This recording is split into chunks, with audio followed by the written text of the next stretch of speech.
God. വളരെ ചുരുക്കം പേരായിട്ടാണ് ഇന്ന് നമ്മൾ രാവിലെ ആയിരിക്കുന്ന. പല പല കാരണങ്ങൾ കൊണ്ട് സൗഖ്യമില്ലാത്തവരും ഭവനങ്ങളിൽ വരുവാൻ കഴിയാതെ ആയിരിക്കുന്നവരൊക്കെ ഉണ്ട്. യാത്രയിലായിരിക്കുന്നവർ, ദൂരത്തായിരിക്കുന്നവർ, പല ബുദ്ധിമുട്ടുകളിലായിരിക്കുന്നവരെ ഒക്കെ നിമിത്തമായിട്ട് ഇന്ന് വളരെ ചുരുക്കം പേരെ അത് രാവിലത്തെ ബൈബിൾ സ്റ്റഡിയിലുള്ളൂ. എങ്കിലും ചിലർ കൂടെ ജോയിൻ ചെയ്യുമെന്ന് നമുക്ക് ആശിക്കാം, പ്രാർത്ഥിക്കാം. ഒരുമിച്ചുള്ള സമയം കർത്താവിൻ്റെ കരത്തിൽ നമുക്ക് ഏൽപ്പിച്ച് വളരെ പ്രാർത്ഥനയോടെ ദൈവസന്നിധിയിൽ നമുക്കായിരിക്കാം. ഇന്ന് രാവിലെ ഞാൻ സാധാരണ ഈ ചില നാളുകളായിട്ട് ചെയ്തുകൊണ്ടിരുന്നത് പോലെ ഉള്ള നമ്മുടെ പാരബിൾസ്, ഉപമകളിൽ നിന്നുള്ള പഠനം അല്ല ഇന്ന് രാവിലെ ഞാൻ ചെയ്യുവാൻ താല്പര്യപ്പെടുന്നു. ഇന്നൊറ്റ ദിവസമായിട്ട് എടുക്കാൻ പറ്റുന്ന ഒരു ഭാഗം ഞാൻ ഇന്നത്തേക്കായിട്ട് തിരഞ്ഞെടുത്തു, പുതിയൊരു ഭാഗം. അങ്ങനെ പുതിയ വർഷത്തിൽ നമുക്ക് പിന്നീട് ദൈവത്തിൻ്റെ ആത്മാവ് നടത്തുന്നത് പോലെ മുന്നോട്ട് പോകാം. ഇന്ന് രാവിലെ ഞാൻ ഒരു മോഡൽ ഫെയ്ത്തിനെ കുറിച്ചാണ് പറയാൻ ആഗ്രഹിക്കുന്ന. ഒരു മോഡൽ ഫെയ്ത്ത്, വളരെ മാതൃകാപരമായിട്ടുള്ള ഒരു വിശ്വാസം, ദൈവത്തിൻ്റെ വചനത്തിൽ അധിഷ്ഠിതമായിട്ടുള്ള അങ്ങനെയുള്ള ഒരു ഭാഗം ഇന്ന് രാവിലെ എടുത്ത് നമുക്ക് അത് ചിന്തിക്കാം. റോമാലേഖനം 4-ാം അധ്യായം അതിൻ്റെ 17 മുതൽ 22 വരെയുള്ള വാക്യങ്ങൾ നമുക്ക് വായിക്കാം. റോമർ 4:17 മുതൽ 22 വരെയുള്ള വാക്യങ്ങൾ ആരെങ്കിലും വായിച്ചാട്ടെ? യെസ്.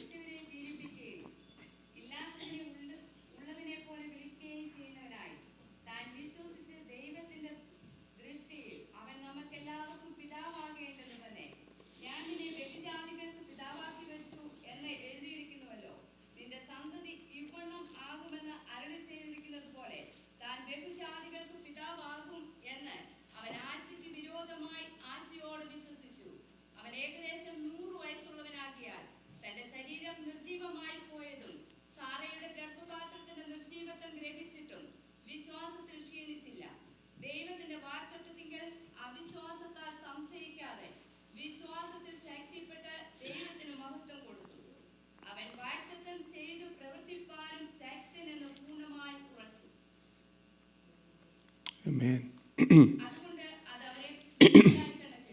Amen. Thank you. അറിയാവുന്ന വേദഭാഗമാണ്. പലപ്പോഴും നമ്മൾ പ്രസംഗങ്ങൾ കേട്ടിട്ടുള്ള, പഠിക്കുവാൻ ഉപയോഗിച്ചിട്ടുള്ള, നമ്മെ വളരെ എൻകറേജ് ചെയ്തിട്ടുള്ള, നമ്മുടെ വിശ്വാസ ജീവിതത്തെ ചോദ്യം ചെയ്യുവാൻ നമ്മൾ ഉപയോഗിച്ചിട്ടുള്ള അല്ലെങ്കിൽ അതിനുപയുക്തമായിട്ടുള്ള വചനഭാഗമാണ് എന്ന് ഞാൻ ആത്മാർത്ഥമായിട്ട് വിശ്വസിക്കുന്നു. ഒരിക്കൽ കൂടെ നമുക്കിന്ന് രാവിലെ അത് ചിന്തിക്കാം. നമ്മൾ പുതിയ വർഷത്തിലേക്ക് പ്രവേശിക്കാനൊക്കെയുള്ള ഒരുക്കത്തിലൊക്കെയാണ്. അപ്പോൾ നമ്മളെങ്ങനെയാണ് നമ്മുടെ വിശ്വാസം ഒരു മാതൃകാപരമായിട്ടുള്ള സജീവമായ ഒരു വിശ്വാസമായി തീരുന്ന ഒരു മോഡൽ ഫെയ്ത്ത് ഇവിടെ കാണുന്ന അബ്രഹാമിൻ്റെ ഫെയ്ത്തിനെ, അബ്രഹാമിൻ്റെ വിശ്വാസത്തെ നമ്മൾ വലിയ പ്രകീർത്തിച്ച് സംസാരിക്കാറുണ്ട് അല്ലേ? അവൻ്റെ വിശ്വാസത്തെക്കുറിച്ച്, അവന് നീതിയായി കണക്കിട്ട വിശ്വാസത്തെക്കുറിച്ച്. എന്തുകൊണ്ടാണ് അബ്രഹാമിൻ്റെ വിശ്വാസം നീതിയായി കണക്കിടപ്പെട്ടത്? നമ്മുടെ വിശ്വാസം ദൈവത്തിൻ്റെ സന്നിധി നീതിയുള്ളതായി കണക്കാക്കപ്പെടുന്നത് എങ്ങനെയാണ്? നമ്മുടെ വിശ്വാസം ദൈവത്തെ മാനിക്കുന്നത്, ദൈവത്തെ ഉയർത്തുന്നതാകുവാൻ എങ്ങനെയാണ് ഇടയാകുന്നത്? നമ്മൾ ഒരു ചോദ്യത്തോടെ ഞാൻ ആരംഭിക്കാം. നമ്മളെ തന്നെ വിശ്വാസികളെന്നാണ് വിളിക്കുന്നത് അല്ലേ? നമ്മൾ വിശ്വാസികളെന്ന് നമ്മെക്കുറിച്ച് തന്നെ പറയും. അപ്പം ദിനംതോറുമുള്ള നമ്മുടെ ജീവിതത്തിൽ നമ്മൾ എക്സർസൈസ് ചെയ്യേണ്ടത് എന്തുവാ? വിശ്വാസമാണ് അല്ലേ? വിശ്വാസമാണ് നമ്മൾ എക്സർസൈസ് ചെയ്തുകൊണ്ട് ജീവിക്കേണ്ടത്. എന്നാൽ നമ്മുടെ ദൈനംദിന ജീവിതത്തിൽ നമ്മൾ വിശ്വാസമാണോ കൂടുതൽ പ്രകടിപ്പിക്കുന്നത്, അവിശ്വാസമാണോ? ഓരോരോ വിഷയങ്ങളുടെ മധ്യത്തിൽ, ആവശ്യങ്ങളുടെ മധ്യത്തിൽ, പ്രയാസങ്ങൾ, വെല്ലുവിളികളൊക്കെ വരുമ്പോൾ നമ്മൾ വിശ്വാസം കൂടുതൽ പ്രകടിപ്പിക്കുകയാണോ, അതോ നമ്മൾ വിശ്വാസത്തെ സംശയിക്കുകയാണോ? അൺബിലീഫാണോ, അവിശ്വാസമാണോ നമ്മൾ പലപ്പോഴും പ്രകടിപ്പിക്കുന്നത്? അങ്ങനെയെങ്കിൽ നമ്മളെ തന്നെ എങ്ങനെയാണ് വിശ്വാസികളെന്ന് വിളിക്കുന്നത്? അബ്രഹാം ദൈവത്തിൽ വിശ്വസിച്ചു, അതവന് നീതിയായി കണക്കിട്ടു. അവൻ്റെ വിശ്വാസം എങ്ങനെയുള്ളതായിരുന്നു? അതാ ഇന്ന് നമ്മൾ ദൈവവചനത്തിൽ നിന്ന് നോക്കുവാൻ ഞാൻ താല്പര്യപ്പെട്ടത്. വളരെ പെട്ടെന്ന് ഞാൻ മുന്നോട്ട് പോകാം. പല കാര്യങ്ങളും ഒരുപക്ഷെ ഓർമ്മിപ്പിച്ചിട്ടുള്ളതും സംസാരിച്ചിട്ടുള്ളതും ഒക്കെ ആയിരിക്കാം. എങ്കിലും നമുക്കൊരിക്കൽ കൂടെ ഓർക്കുന്നതോ ചിന്തിക്കുന്നതോ പഠിക്കുന്നതോ നമുക്ക് ഉപയുക്തമാകും, അനുഗ്രഹമാകുമെന്ന് ഞാൻ വിശ്വസിക്കുന്നു. ദൈവത്തിൻ്റെ വചനത്തിൽ പഴയ നിയമത്തിലും പുതിയ നിയമത്തിലും എല്ലാം നമ്മൾ കാണുന്നുണ്ട് അല്ലേ. ഹബക്കൂക്കിൻ്റെ പുസ്തകത്തിൽ നമ്മൾ കാണുന്നുണ്ട്, അതുപോലെ തന്നെ പുതിയ നിയമത്തിൽ എബ്രായ ലേഖനത്തിൽ കാണുന്നുണ്ട്. ദൈവം ചെയ്യുന്ന ഒരു പ്രസ്താവന, എൻ്റെ നീതിമാൻ വിശ്വാസത്താൽ ജീവിക്കും. അത് പുതിയ നിയമത്തിൽ വരുമ്പോഴേക്ക് പിന്മാറുന്നു എങ്കിൽ എനിക്ക് പ്രസാദമില്ല. അപ്പോൾ എൻ്റെ നീതിമാൻ വിശ്വാസത്താൽ ജീവിക്കും. എന്നാൽ അവൻ ഇഫ് ഹി ഷ്രിങ്സ് ബാക്ക്, അവൻ പിന്മാറുന്നുവെങ്കിലോ എൻ്റെ ഉള്ളത്തിന് അവനിൽ പ്രസാദമില്ല. അതാ ദൈവത്തിൻ്റെ വചനത്തിൽ നമ്മൾ കാണുന്നത്. അങ്ങനെയാണെങ്കിൽ നമ്മെക്കുറിച്ച് ദൈവത്തിന് പ്രസാദമുണ്ടോ? നമ്മൾ പലപ്പോഴും കൂടുതൽ അവിശ്വസിക്കുകയായതുകൊണ്ട്, ദൈവത്തെ വിശ്വസിക്കാൻ കഴിയാത്തത് കൊണ്ട് ദൈവം നമ്മെക്കുറിച്ച് പറയുന്ന സ്റ്റേറ്റ്മെൻറ്റും ഇങ്ങനെയാണോ? പിന്മാറുന്ന, അവിശ്വസിക്കുന്ന, സംശയിക്കുന്ന എൻ്റെ ദാസൻ, എൻ്റെ ദാസി എന്നായിരിക്കുമോ നമ്മെക്കുറിച്ച് പറയുന്നത്? രണ്ട് തരത്തിലുള്ള വിശ്വാസം നമുക്ക് അത്യന്താപേക്ഷിതമാണ്, അനിവാര്യമാണ്. ഒന്ന്, യേശുവിനെ കർത്താവെന്ന് വിശ്വസിക്കുക. അത് നമ്മൾ വിശ്വസിപ്പാനിടയായി ദൈവത്തിൻ്റെ വലിയ കൃപയാൽ, മഹാകരുണയാൽ അല്ലേ.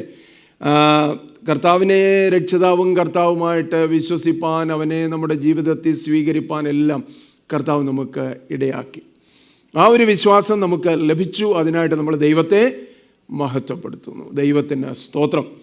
എന്നാൽ അത് മാത്രമല്ല, ആ വിശ്വാസം മാത്രം പോരാ. നമ്മളിപ്പോൾ ദൈനംദിന ജീവിതത്തിൽ നമുക്ക് വിശ്വസിക്കാൻ ഇടയാകണം അല്ലേ. നമ്മുടെ ആവശ്യങ്ങൾക്ക് വേണ്ടി വിശ്വസിക്കുവാൻ കഴിയണം. നമ്മുടെ എല്ലാ സാഹചര്യങ്ങളിലും വിശ്വസിക്കുവാൻ കഴിയണം. ദൈവത്തിലുള്ള ആശ്രയത്തെ ഊന്നി പറഞ്ഞ് ജീവിപ്പാൻ തക്കവണ്ണം നമുക്ക് ഇടയാകണം അല്ലേ.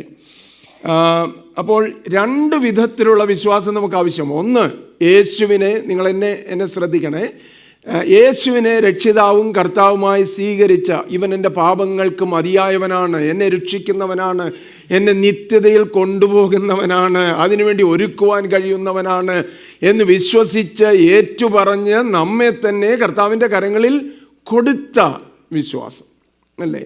ഇനിയും രണ്ടാമത്തേതെന്ന് പറയുന്നത്, അതേ കർത്താവ്, ഇത്രയും വലിയ കാര്യത്തിന് മതിയായവനായ കർത്താവ് നമ്മുടെ ചെറിയ ചെറിയ കാര്യങ്ങൾക്ക്, നമ്മുടെ രോഗങ്ങളുടെ സൗഖ്യത്തിന്, നമ്മുടെ ആവശ്യങ്ങളുടെ സന്ധാരണത്തിന്, നമ്മുടെ ജീവിത യാത്രയിൽ നമ്മെ സൂക്ഷിക്കേണ്ടതിനൊക്കെ മതിയായവനാണെന്ന് വിശ്വസിക്കാനുള്ള ആ വിശ്വാസം. അപ്പോൾ ഇത് രണ്ടും നമുക്ക് അനിവാര്യമായിട്ടുള്ളതാണ്. എങ്ങനെയാണ് ഇത് രണ്ടും നമുക്ക് ബാലൻസ് ചെയ്ത് പോകാൻ പറ്റുന്നത്? ഒന്നാമത്തെ വിശ്വാസം രണ്ടാമത് ഉള്ള വിശ്വാസത്തിന് നിദാനമാകണം, കാരണമാകണം. ഇത്രയും വലിയ കാര്യത്തിന് ഞാൻ അവനെ വിശ്വസിച്ചു എങ്കിൽ ചെറിയ കാര്യങ്ങൾക്ക് അവനെ വിശ്വസിക്കാൻ കഴിയുമോ? സ്തോത്രം. അപ്പോസ്തലനായ പൗലോസ് റോമാലേഖനത്തിൽ പറയുന്നത് പോലെയാ അല്ലേ, തൻ്റെ സ്വന്തം പുത്രനെയും കൂടെ ആദരിയാതെ നമുക്കെല്ലാവർക്കും വേണ്ടി ഏൽപ്പിച്ചു തന്നവൻ അതോടുകൂടെ സകലവും നമുക്ക് നൽകാതെ ഇരിക്കുമോ? അതാ ഗ്രേറ്റർ ടു ദ ലെസർ. ഇത്രയും വലിയ കാര്യത്തിന് അവൻ നമുക്ക് മതിയായവനായിരുന്നെങ്കിൽ ചെറിയ കാര്യത്തിന് അവൻ മതിയായവനാകില്ലേ? ഈ വർഷം അവസാനിക്കാൻ പോകുന്ന സമയങ്ങൾ, ദിവസങ്ങൾ, ഏറ്റവും ലാസ്റ്റ് സൺഡേ നമുക്ക് ഓർത്ത് കർത്താവിനെ സ്തുതിപ്പാൻ കഴിയണം.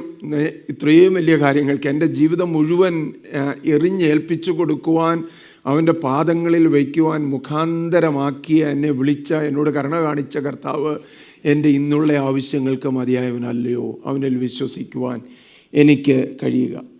എന്തുകൊണ്ടാണ് അബ്രഹാമിൻ്റെ വിശ്വാസത്തെ നമ്മളൊരു മോഡൽ ഫെയ്ത്ത് എന്ന് പറയുന്നത്?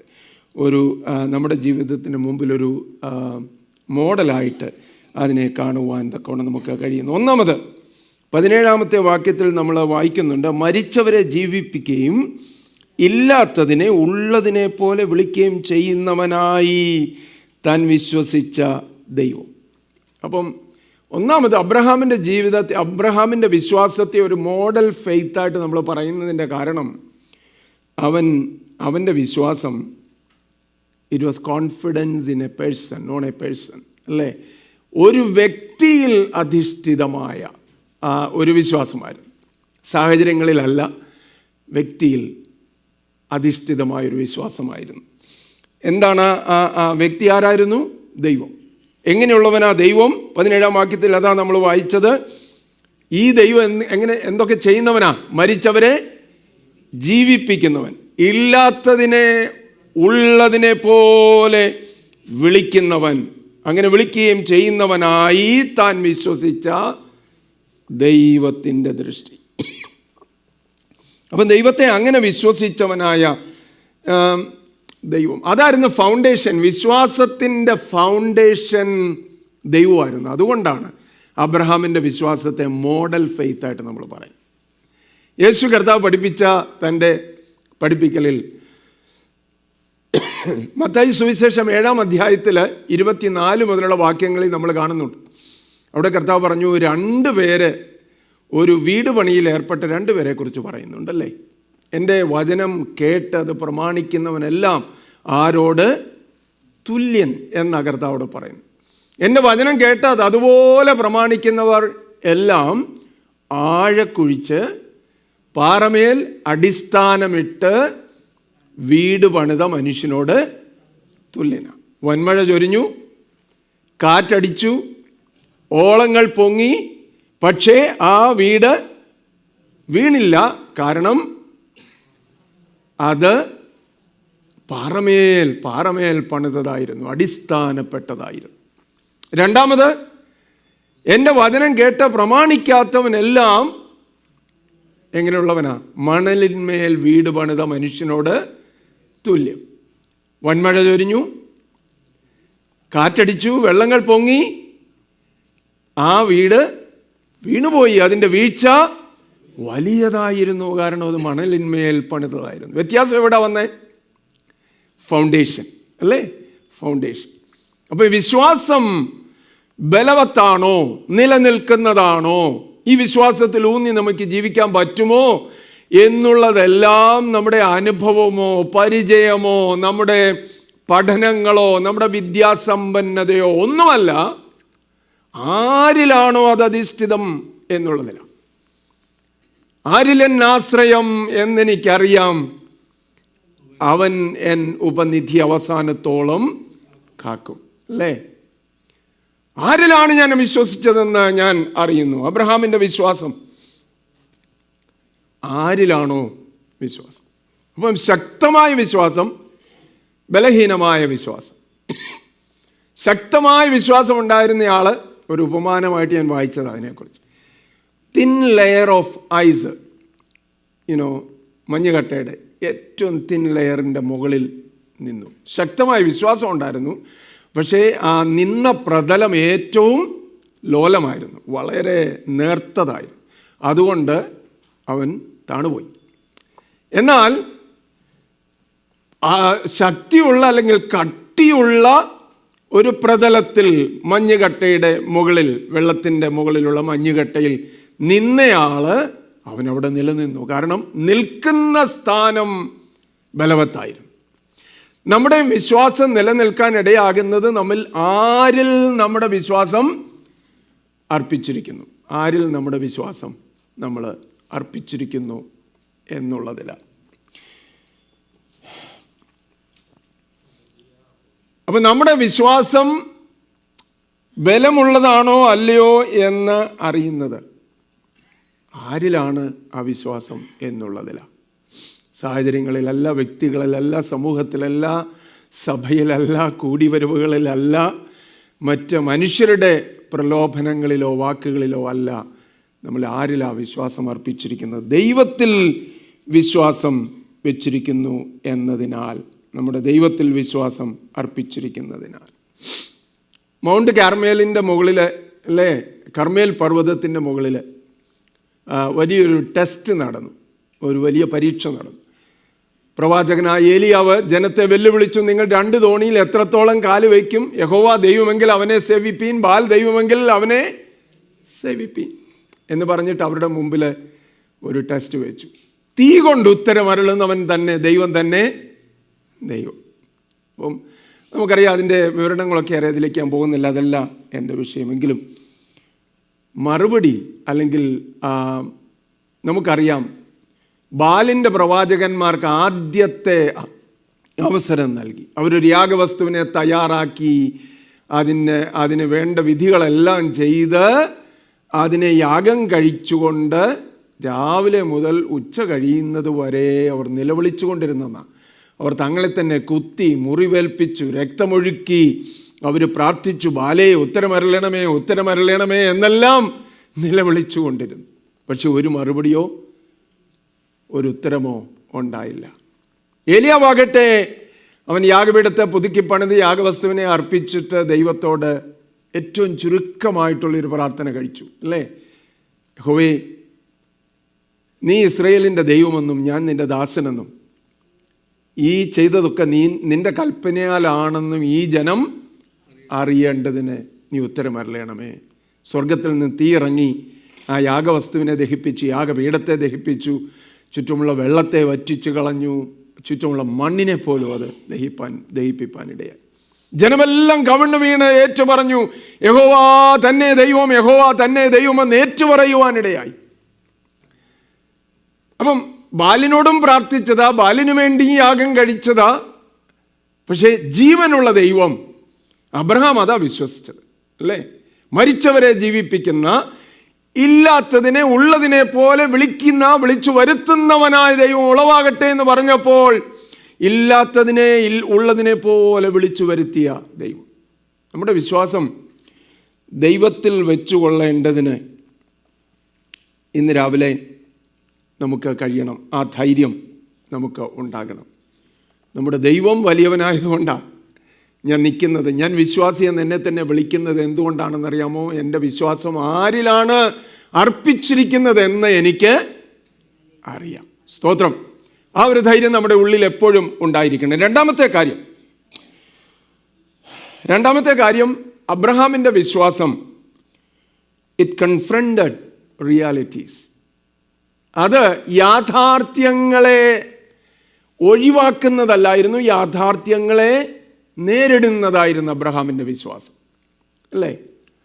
നമ്മൾ സാധാരണ പറയാറില്ലേ, കണ്ണടച്ചിരുട്ടാക്കുക, അല്ലെങ്കിൽ ഇരുട്ടുകൊണ്ട് ഓട്ടയടക്കുക എന്നൊക്കെ പറയാറുണ്ട്, അല്ലേ? ഓട്ടയുണ്ട്, വലിയ ഹോളുണ്ട്, അല്ലേ? സുഷിരമുണ്ട്. പക്ഷേ അത് അടയ്ക്കാനായിട്ട് ഓക്കെ, ഇരുട്ട് കൊണ്ട് ആരും കാണത്തില്ലല്ലോ എന്ന് പറയുന്നത്. ഇരുട്ടുകൊണ്ട് ഓട്ടയടയ്ക്കുക, കണ്ണടച്ചിരുട്ടാക്കുക, അതല്ല വിശ്വാസം. അബ്രഹാമിൻ്റെ വിശ്വാസം യാഥാർത്ഥ്യങ്ങളെ കാണാതിരുന്നതല്ല, യാഥാർത്ഥ്യങ്ങളെ കാണത്തന്നെ, അറിയത്തന്നെ, അതിനെക്കുറിച്ച് ബോധവാനായിരിക്കത്തന്നെ.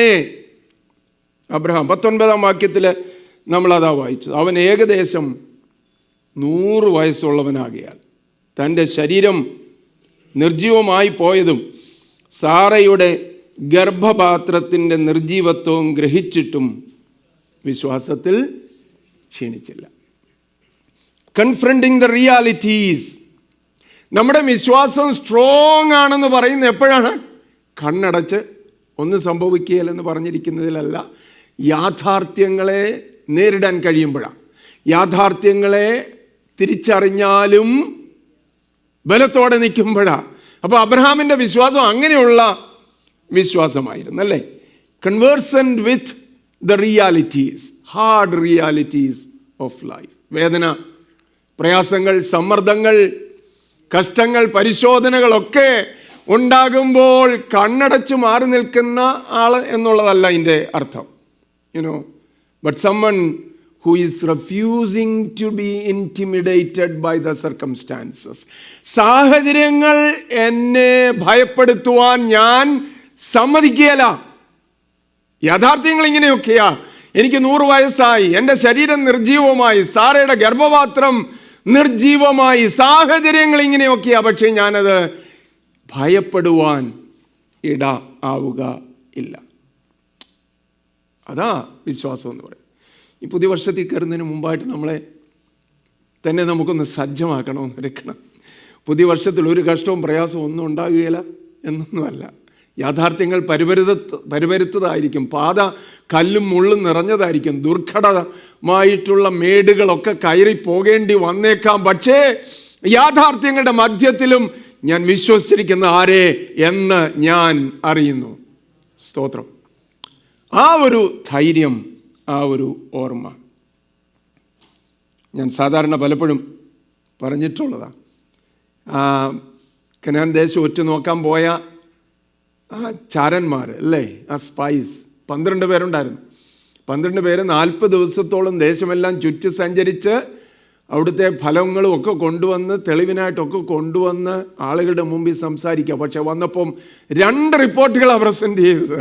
10 പേരടങ്ങിയ ഒരു മജോറിറ്റി റിപ്പോർട്ട് ഉണ്ടായിരുന്നു. അവർ പറഞ്ഞു, ദേശം ഭയങ്കര ഉയർന്ന കോട്ടക്കൊത്തളങ്ങളുള്ള സ്ഥലങ്ങളാണ്. അവിടെയുള്ള മനുഷ്യരെ കണ്ടപ്പോൾ ഞങ്ങൾക്ക് ഞങ്ങളെ തന്നെ വെട്ടുകിളികളെ പോലെ തോന്നി. അതുകൊണ്ട് ആ ദേശത്ത് പോകാമെന്നോ അത് കീഴടക്കാമോ എന്നുള്ള വ്യാമോഹം ഒന്നും വേണ്ട. 2 പേര് എഴുന്നേറ്റ് നിന്ന് പറഞ്ഞു, കാലബും ജോഷുവയും എഴുന്നേറ്റ് നിന്ന് ജനത്തെ അവരുടെ മുമ്പിൽ അമർത്തിക്കൊണ്ട് പറഞ്ഞു, ഞങ്ങൾ ഇതൊക്കെ കണ്ടു, ദേശം കോട്ടക്കൊത്തളങ്ങളൊക്കെ ഉള്ളതാണ്. പക്ഷെ അതിൻ്റെ മുകളിൽ ഒരാളെ ഞങ്ങൾ കണ്ടായിരുന്നു. അതാരാണ്?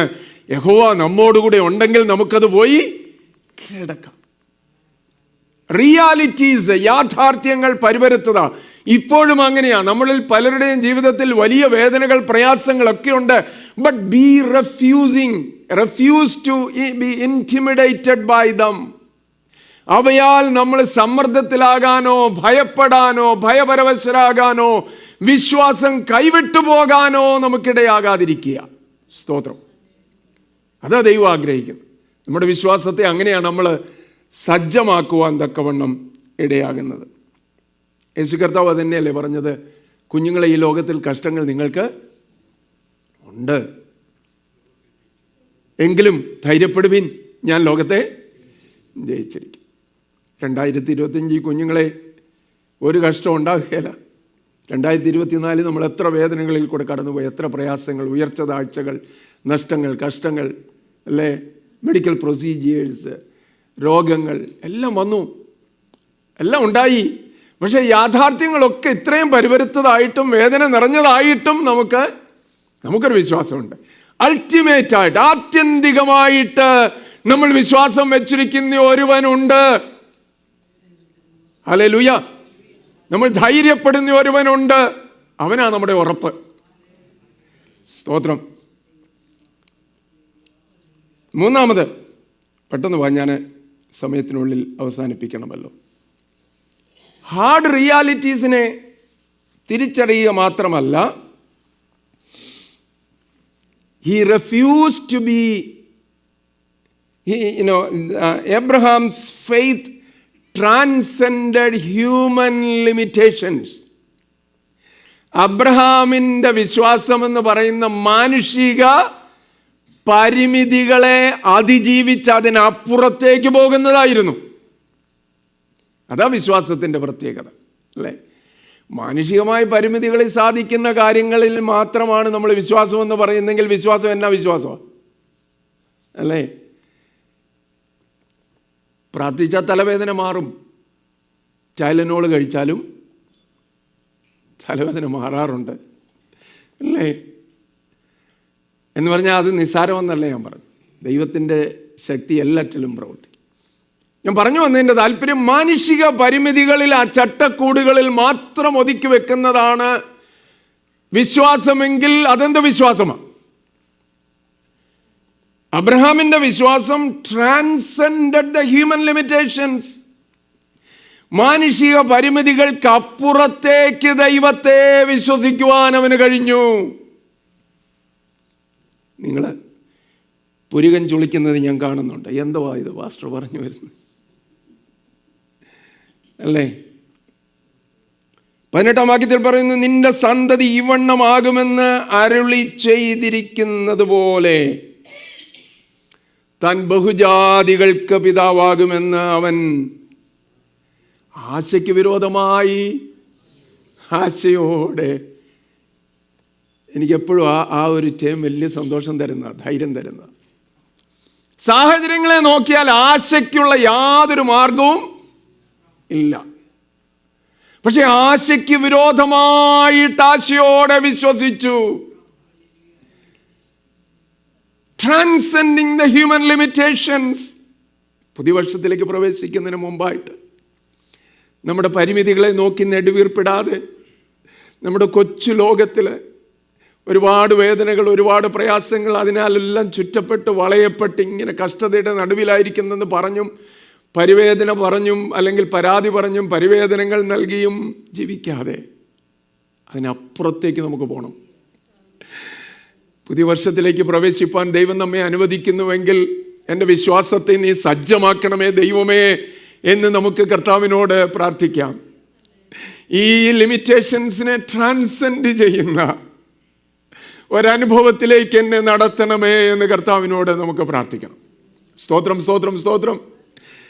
കാറ്റുണ്ടാകുകയില്ല അല്ലേ, മേഘങ്ങൾ കാണുകയില്ല, കാറ്റുണ്ടാകുകയില്ല, മഴയും വരത്തില്ല, പക്ഷെ താഴ്വാരങ്ങൾ വെള്ളം കൊണ്ട്, ഹല്ലേലൂയ, നോക്കിയാൽ ഒന്നും കാണാനില്ല. 2024 സംഭവിക്കാത്ത ഇനി 25 എന്നാ ഉണ്ടാകാൻ പോകും? ഈ 3 ദിവസം കൊണ്ട് എന്തോ സംഭവിക്കാൻ പോകാൻ അല്ലേ?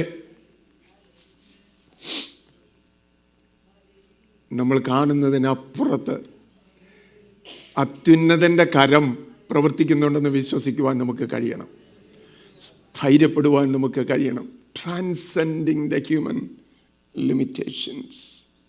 അതിന് അബ്രഹാമിനെ കുറിച്ച് അവിടെ ലേഖനകാരൻ പറയുന്ന അപ്പോസ്തലനായ പൗലോസ് പറയുന്നത്, ബഹുജാതികൾക്ക് പിതാവാകുമെന്നവൻ ആശയ്ക്ക് വിരോധമായി ആശയോടെ വിശ്വസിച്ചു.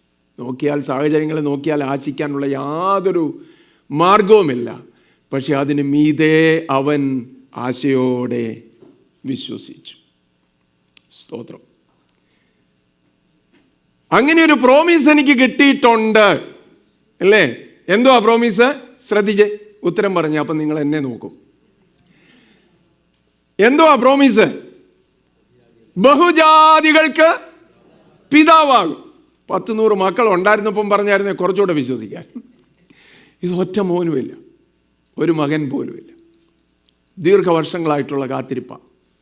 10-25 വർഷമായി കാത്തിരിക്കുക, മറുപടി ഒന്നുമില്ല. ബഹുജാതികൾക്ക് പിതാവാകും എന്ന് അരുളി ചെയ്തവനെ അവൻ, നിന്റെ സന്തതി ഇവണ്ണമാകുമെന്ന് അരുളി ചെയ്തിരിക്കുന്നത് പോലെ തന്നെ. സന്തതി എങ്ങനെയാകുന്ന? ഒന്ന്, ആകാശത്തിലെ നക്ഷത്രങ്ങളെ എണ്ണുവാൻ കഴിയുമെങ്കിൽ എണ്ണുക, നിന്റെ സന്തതി ഇവണ്ണമാകും. പിന്നെ കടൽക്കരയിലെ മണൽ പോലെയാകും. നിന്നെ ഞാൻ വിളിച്ചുകൊണ്ട് വന്നല്ലോ, നിനക്ക് ഞാൻ എന്താ തരാൻ പോകുന്നത്? നോക്ക്, ഈ ദേശമെല്ലാം, നീ കിഴക്കോട്ടും പടിഞ്ഞാട്ടും തെക്കോട്ടും വടക്കോട്ടും നോക്ക്, ഈ ദേശമെല്ലാം ഞാൻ നിനക്ക് തരും. അബ്രഹാമിൻ്റെ വിശ്വാസം. സന്തതി ഈവണ്ണമാകും, ബഹുജാതികൾക്ക് പിതാവാകും. Transcending the human limitations. ആശയ്ക്ക് വിരോധമായിട്ട് അവൻ ആശയോടെ വിശ്വസിച്ചു. നോക്കിയാൽ അവൻ്റെ ശരീരത്തിൻ്റെ നിർജീവത്തെ കാണാനുള്ളൂ. സാറയുടെ ഗർഭപാത്രം നിർജീവമായി പോയി. അല്ലെങ്കിൽ ഇനിയൊരു മകൻ ഉണ്ടാകാനുള്ള ചാൻസ് ഹ്യൂമൻലി സ്പീക്കിംഗ് ഇമ്പോസിബിൾ, മാനുഷികമായി പറഞ്ഞ അസാധ്യമാണ്. പക്ഷേ അവൻ വിശ്വസിച്ചു. എന്താ വിശ്വസിച്ചത്? നിന്റെ സന്തതി ഈവണ്ണമാകുമെന്ന് പറഞ്ഞൊരു ദൈവമുണ്ട്. നീ ബഹുജാതികൾക്ക് പിതാവാകുമെന്ന് പറഞ്ഞൊരു ദൈവമുണ്ട്. ഞാൻ അതിൽ വിശ്വസിക്കുന്നെന്നാവുമ്പോൾ. സ്തോത്രം. അതായിരുന്നു അബ്രഹാമിൻ്റെ വിശ്വാസത്തിൻ്റെ പ്രത്യേകത. ഇന്ന് രാവിലെ നമ്മുടെയും മരിച്ച അവസ്ഥകൾ, ചാവാറായ ശേഷിപ്പുകൾ എന്നൊക്കെ നമ്മൾ പറയുന്നത്, അല്ലെങ്കിൽ നമ്മുടെ സാമ്പത്തിക സാഹചര്യങ്ങൾ, കുടുംബത്തിൻ്റെ പശ്ചാത്തലം, വേദന നിറഞ്ഞ അനുഭവങ്ങളെയൊക്കെ നോക്കി നമ്മൾ ഏറ്റവും പ്രയാസപ്പെടാതെ, ബലഹീനരാകാതെ, അതിൻ്റെ മധ്യത്തിൽ അബ്രഹാമിൻ്റെ വിശ്വാസം നമുക്ക് തരണമേ എന്ന് കർത്താവിനോട് പ്രാർത്ഥിക്കാം. വാഗ്ദത്തം ചെയ്തവൻ വിശ്വസ്തൻ എന്നെണ്ണുവാൻ നമുക്ക് കഴിയണം. 4-ാമത്തെ കാര്യം, അബ്രഹാമിൻ്റെ വിശ്വാസം did not waver but consistently progressed. അബ്രഹാമിൻ്റെ വിശ്വാസം ആടിപ്പോയില്ല. അവനിങ്ങനെ ആ വിശ്വാസത്തിൽ അവൻ കുറഞ്ഞു പോയില്ല. പ്രത്യുത എന്തായിക്കൊണ്ടിരുന്നു? ശക്തിപ്പെട്ടുകൊണ്ടിരുന്നെന്നായി അല്ലേ? 20-ാമത്തെ വാക്യം, ദൈവത്തിൻ്റെ വാഗ്ദത്തത്തിൽ അവിശ്വാസത്താൽ സംശയിക്കാതെ വിശ്വാസത്തിൽ ശക്തിപ്പെട്ടു. ദിവസങ്ങൾ കഴിയുന്തോറും അവൻ എന്ത് ചെയ്തുകൊണ്ടിരിക്കുക? വിശ്വാസത്തിൽ ശക്തിപ്പെടുക. ദിവസങ്ങൾ കഴിയുന്തോറും സ്വാഭാവികമായിട്ട് എന്താ സംഭവിക്കേണ്ടത്? ക്ഷീണിച്ചു പോകേണ്ടതാ, വിശ്വാസം ഇല്ലാതെ പോകേണ്ടതാ. നടക്കാനാണ് ഇന്നലെ നടക്കണമായിരുന്നു, നടക്കാനാണ് കഴിഞ്ഞ വർഷം നടക്കണമായിരുന്നു, ഈ വർഷം നടക്കണമായിരുന്നു, മറുപടി ഉണ്ടാകണമായിരുന്നു, ഒരു വിടുതൽ വരണമായിരുന്നു, നടന്നില്ലല്ലോ എന്ന് പറഞ്ഞ് തളർന്നു പോകാനല്ല. വിശ്വാസത്തിൽ അവിശ്വാസത്താൽ സംശയിക്കാതെ വിശ്വാസത്തിൽ ശക്തിപ്പെട്ടു. Consistently progressing in our faith. തുടർച്ചയായിട്ട്. അബ്രഹാമിൻ്റെ ജീവിതം മുഴുവൻ നോക്കിക്കോ. അബ്രഹാമേ, നിന്റെ ചാർച്ചക്കാരെയും പിതൃഭവനത്തെയും ദേശത്തെയൊക്കെ വിട്ട് ഞാൻ നിന്നെ കാണിപ്പാനിരിക്കുന്ന ദേശത്തേക്ക് പോവുക. പറഞ്ഞത് കേട്ടു, ഇറങ്ങി വന്നു. ദീർഘവർഷങ്ങളായിട്ട് യാത്ര ചെയ്യുക, പരിവാര സമേതം അല്ലേ. ഇങ്ങനെ യാത്ര ചെയ്ത് പോയി എത്ര വർഷങ്ങൾ. എവിടെല്ലാം കൂടാരമടിച്ചു, എവിടെല്ലാം യാഗം കഴിച്ചു, എവിടെല്ലാം പ്രാർത്ഥന കഴിച്ചു, എങ്ങനെയെല്ലാം ദൈവത്തെ പിൻപറ്റി. ഇതുവരെ ഒരു മറുപടി ഇല്ലല്ലോ. വിശ്വാസം ക്ഷീണിച്ചു പോകേണ്ടതല്ലേ? പക്ഷെ അവൻ്റെ വിശ്വാസം ക്ഷീണിച്ചു പോകാതെ, അവിശ്വാസത്താൽ അവൻ സംശയിക്കാതെ വിശ്വാസത്തിൽ ബലപ്പെട്ടു. സ്തോത്രം. വിശ്വാസത്തിൽ അവൻ ശക്തിപ്പെട്ടു. നമ്മുടെ വിശ്വാസ ജീവിതത്തെ നോക്കിയേച്ച് നമുക്ക് എത്ര പേർക്ക് പറയാൻ പറ്റും, എൻ്റെ വിശ്വാസ ജീവിതം ഈ വർഷത്തിൻ്റെ ആരംഭത്തെക്കാളിപ്പം ശക്തിപ്പെട്ടിട്ടുണ്ടെന്ന് എത്ര പേർക്ക് പറയാൻ പറ്റും? കൈയൊന്നും പൊക്കണ്ട. എത്ര പേർക്ക് പറയാൻ പറ്റും? പല വിഷയങ്ങൾക്ക് മറുപടി കണ്ടില്ല ഇതുവരെ, പക്ഷേ എൻ്റെ വിശ്വാസം പിന്നെയും ഹല്ലേലൂയ, ഞാൻ എൻ്റെ ദൈവത്തിൽ ചാരുന്നു, അവൻ മതിയായവനെന്ന് ഞാൻ വിശ്വസിക്കുന്നു. അവിശ്വാസത്താൽ സംശയിക്കാതെ വിശ്വാസത്തിൽ ശക്തിപ്പെട്ട്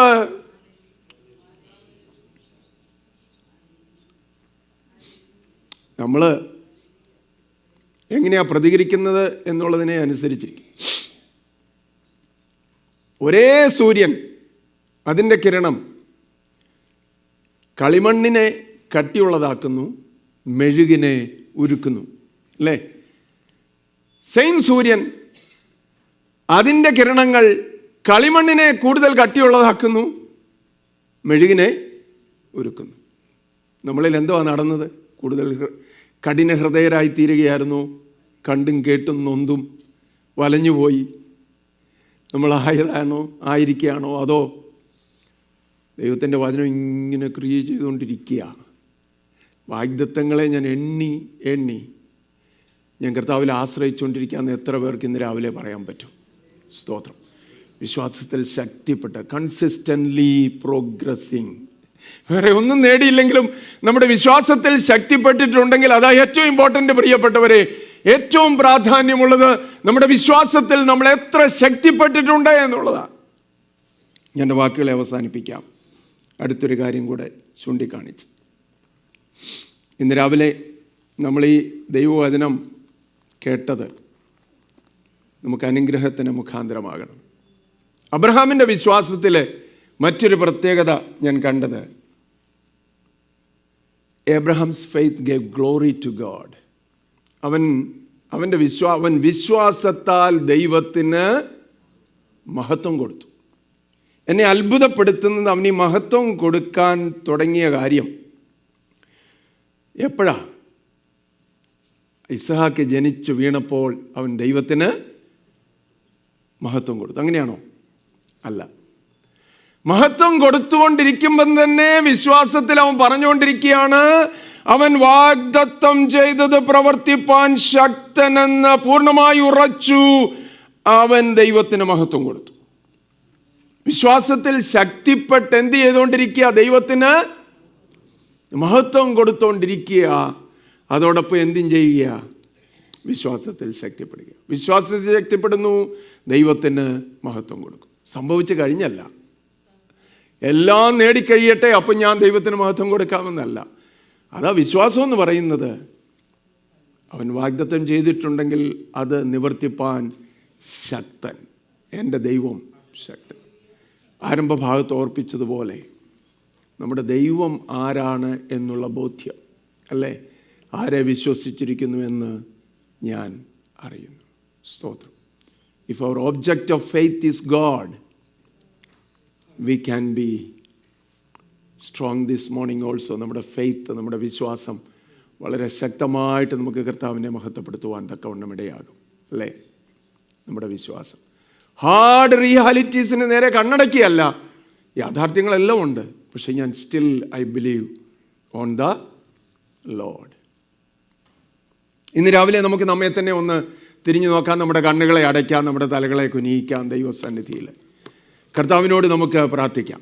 സ്തോത്രം, സ്തോത്രം, സ്തോത്രം. പുതിയ വർഷത്തിലേക്ക് പ്രവേശിക്കുന്നതിന് മുമ്പായിട്ട് നമ്മുടെ വിശ്വാസം എങ്ങനെ ഇരിക്കുന്നത് നമുക്ക് നോക്കാം. സ്തോത്രം.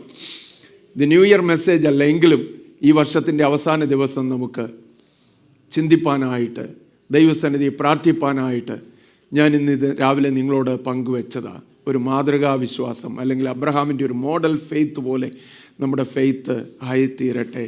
സാഹചര്യങ്ങളിലല്ല, അടിസ്ഥാനം എന്താണെന്ന് ദൈവം നോക്കുന്ന. അടിസ്ഥാനങ്ങൾ ഉറപ്പുള്ളതാണെങ്കിൽ നമ്മൾ പിടിച്ചു നിൽക്കുവാൻ ഇടയായിത്തീരും. വലിയ കാറ്റും കോളും പിശറും എല്ലാം ഉണ്ടായാലും അതിൻ്റെ മധ്യത്തിൽ നമുക്ക് പിടിച്ചു നിൽക്കുവാൻ, ശക്തിയോടെ നിൽക്കുവാൻ കഴിയും. നമ്മുടെ അടിസ്ഥാനം ഉറപ്പുള്ളതാണെങ്കിൽ. അടിസ്ഥാനം മറിഞ്ഞുപോയാൽ നീതിമാൻ പോലും എന്ത് ചെയ്യുന്ന വചനം? അടിസ്ഥാനങ്ങൾ മറിഞ്ഞുപോയാൽ. സ്തോത്രം. അടിസ്ഥാനം ദൈവമായിരിക്കട്ടെ. ക്രിസ്തനാം പാറമേൽ ഞാൻ നിൽപ്പേൻ, വെറും മണൽ മറ്റുള്ളിടം. I stand on the solid rock that is called Christ. ഇന്ന് രാവിലെ നമുക്ക് അങ്ങനെ പറയാം, ധൈര്യപ്പെടാം. യാഥാർത്ഥ്യങ്ങൾ എങ്ങനെയാണ്